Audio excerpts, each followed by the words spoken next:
Hi, my name is Minrath, and I'm a BA here in the Hite program. I'm actually from Louisville, and I decided to stay over a few different options of colleges just because I love the program here. I got the opportunity to meet some professors and some students that are in the program, and I just connected with them on such a stronger level than any other program across the country.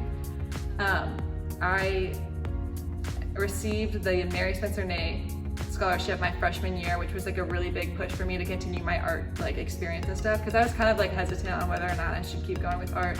And then the next 2 years I was very pleased to receive the Hite scholarships as well. So it just aided me in my push to keep being an artist and to keep experimenting with different things. And I really grew as an artist and still am here, so I just love it so much.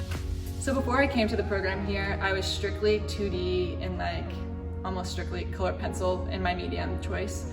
And I was against doing anything else. I hated paint. I didn't like anything sculptural or anything like that. It was just very realistic, and I was into reflective surfaces specifically, so I was just prone to that.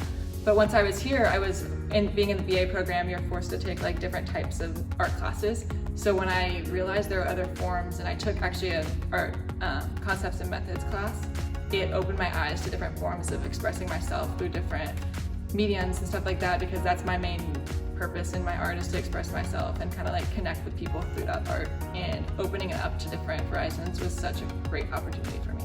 So my first project that I really explored different horizons of art was during that concepts and methods of art class.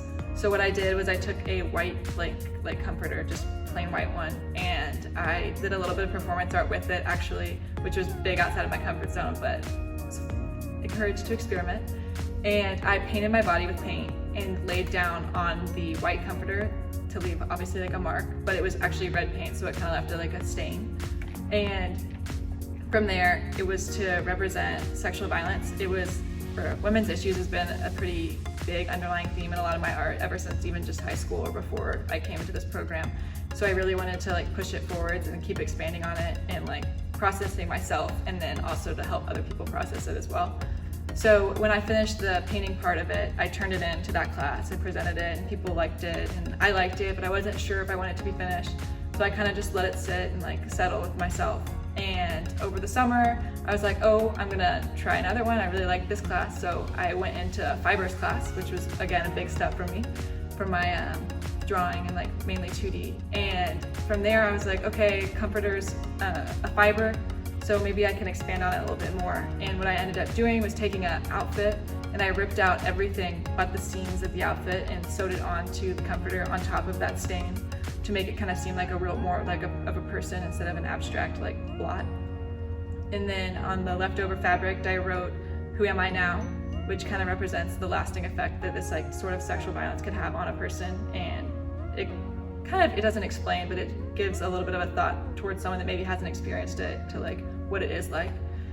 And after I turned that in, it really generated a lot of conversation and stuff like this. So I was okay, maybe I can share this with more people. So I reached out to the Peace Center here, and I actually got an amazing opportunity to present this piece at Take Back the Night on campus. And we set it up in a bed frame and everything. And it was just a very jaw-dropping kind of silent almost piece, which was really, really cool to be able to have a lasting effect on not just my class and myself, but also the society around us. So in my time here, kind of as I said, I've experimented a lot, and I attribute that to this program. And because of the experimentation, I've grown so much as an artist.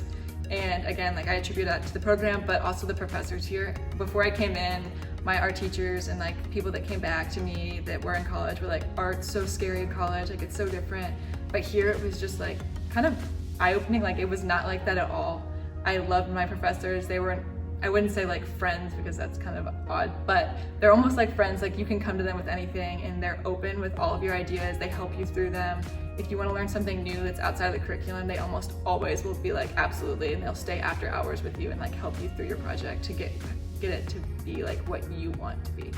And so after I finished my degree here, I aspired to be an art therapist, and I really want to start my own therapy program kind of thing, more of doing different type of progressional type of therapy. So animal therapy, music therapy, art therapy, all of the above. Just because art for me has been a way to express my feelings, because I know I have a hard time and a lot of people have a really hard time expressing themselves through words and through